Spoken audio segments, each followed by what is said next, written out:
Hi అండి. ఇది 1Gలో సెకండ్ యూనిట్ అనమాట. Second unit mathematical induction. ఇందులో స్టేట్మెంట్స్ వచ్చేసి principle of the finite induction అని చెప్పేసి ఎస్సీ సబ్సెట్ ఆఫ్ ఎన్ ఇచ్చాడు. 1 బిలాంగ్స్ టు ఎస్ అన్నాడు, కే బిలాంగ్స్ టు ఎన్ అన్నాడు. That implies K belongs to S అన్నాడు, మళ్ళీ K plus 1 belongs to S అన్నాడు. ఎస్ ఈక్వల్స్ టు 1 అన్నాడు. తర్వాత పీ ఆఫ్ ఎన్ అనేది ఒక స్టేట్మెంట్ అండి. పీ ఆఫ్ 1 అనేది ఒక స్టేట్మెంట్ అయితే కనుక P of 1 belongs to S అవుతుంది ఫ్రమ్ దీని నుంచి. అలాగే P of K belongs to S అవుతుంది, P of K plus 1 belongs to S అవుతుంది.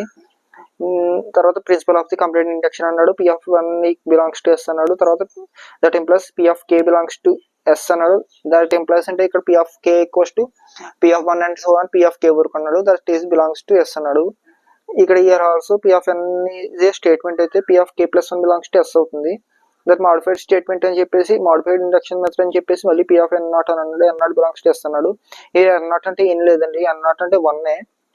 అలాగే K greater than or equals to N not అన్నాడు. P of K belongs to S అన్నాడు. తర్వాత P of K plus 1 belongs to S అన్నాడు మళ్ళీ.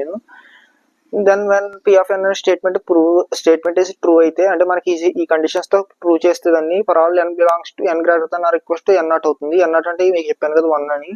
ఇదేనండి. మీకు కంప్లీట్ గా కావాలంటే షార్ట్ వీడియో లింక్ కింద ఛానల్ నేమ్ కింద ఉంది, చూడండి ఒకసారి చెక్ చేసి.